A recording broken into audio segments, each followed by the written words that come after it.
So the big commercial release of January post Tanaji was the third installment of the dance franchise conceptualized and directed by Remo D'Souza titled Street Dancer 3D. See, there is no point in keeping track of the installments that commence from 2013 with Anybody Can Dance and 2015 with ABCD2, as the movies are basically only intended to be dance films and the recurring actors keep on portraying different roles in each film. For example, an actor like Puneet Pathak played the role of a drug-addicted dancer in the first installment, and in the second film played the role of a talented deaf and mute dancer. In the first film, Prabhu Deva played a wrongfully terminated dance instructor who thinks of avenging the uncalled for behavior by his ex-partner by creating a dance troupe of misfits in Mumbai, and in the second film played a man who positions himself to impress a troupe only to travel to Las Vegas for his personal reasons to see his son. Shraddha and Varun were childhood friends, turned love interests in ABCD2 and are now dance rivals from Pakistan and India respectively. Basically कोई point नहीं है track रखने का.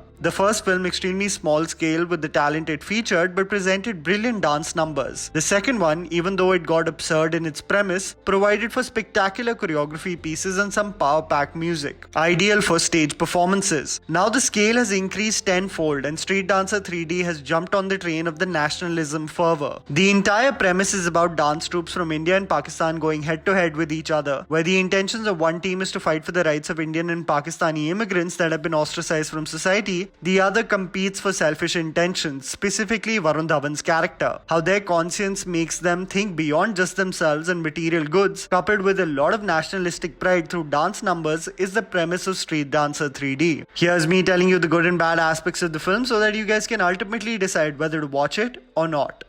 The good. Choreography. See, when you're making a dance film, then the choreographers have a lot of pressure to come up with a solid final product that the masses will celebrate. And I have to say that Street Dancer 3D's most impressive quality is its choreography, as it should be. The choreographers Kruti Mahesh, Rahul Shetty and Tashan Mayur have to be commended for their skill in creating dance pieces with so many moving elements. The sequences that stand out for me are Muqabla, which is so effortlessly performed by Prabhu Deva, and Garmi, in which Nora Fatehi simply steals the show. Even the crew from the UK called the Royals, who had come head-to-head with the Indian and Pakistani teams, have some slick sequences that look extremely impressive on the big screen.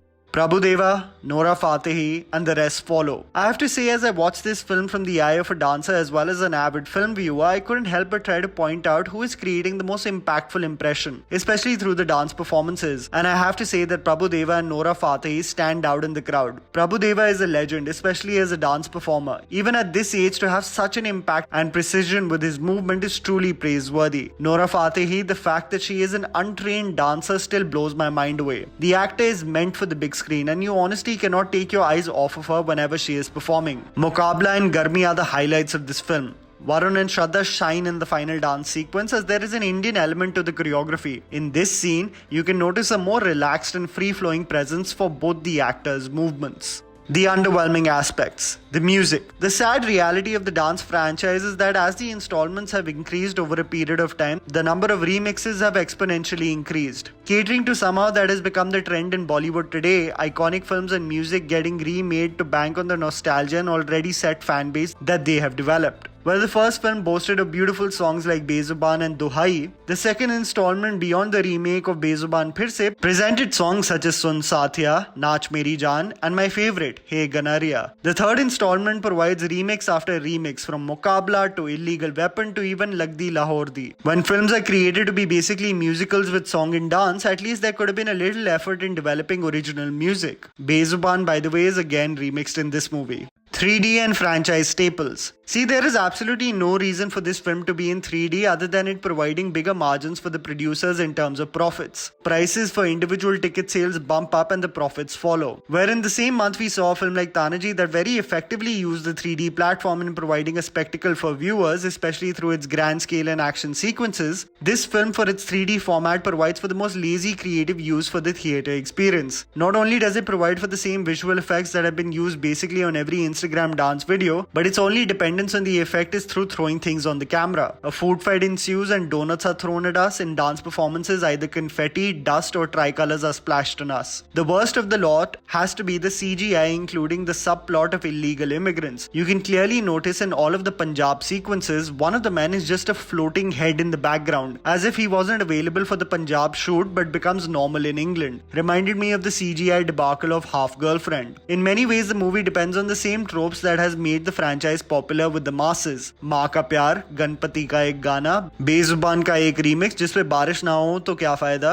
and the only new feature of the third installment is banking on the nationalism fervor in Bollywood today. थोड़ा सा patriotism छिड़क दो script में, even if it doesn't seem cohesive to what the movie focuses on. Dialogues. The issue with writing in this film is that it does not become compelling in its dramatic moments and not inventive in its comedic points as well. For some reason, I guess so that it's palatable to the masses, the film's dialogues are written in rhymes. When romantic interests are being discussed in the dance troupe, one dancer goes, "Eye for an eye, let's go for a bye." If that wasn't absurd enough, it carries on with generic preachy one-liners like confidence wins, overconfidence kills. One of the most cringe-worthy parts is Varun's attempt at an English accent as he is passing customs. I'm of the firm belief, why attempt an accent, especially if it's not even marginally close? I mean, Ramo's last film's iconic dialogue was "I'm sick of this sikku," so I'm reading too much into it. This movie is a dance film intended to showcase complex choreography and the sheer talent we have in the country today. Level of skill. This is a very nitpicky comment, but I'm only saying this as a dancer and what I felt while seeing the choreographies in the film. The reason why movies like Center Stage and even a franchise like Step Up cast dancers in their films is so that no one stands out like a sore thumb in dance performances. All the dancers in Street Dancer 3D are extremely talented and skilled in various forms of dance. Dancers I have shared stages with in Delhi and looked up to in competitions in the Delhi dance circuit. But to provide a movie its scale and reach, you have to cast actors like Varun and Shraddha. This from a marketing aspect is brilliant, but you will notice in various performances throughout the film, it's tough for both the leads to match to the same capabilities of the background dancers. Both the actors often shine in sequences, but if you are performers, you will notice Varun's stiff upper body movement or Shraddha's lack of training in textured movement like hip-hop. This is exactly what was so special about ABCD, the first film. The lack of star faces and the purity of the art form was what made it so special, despite its humble scale.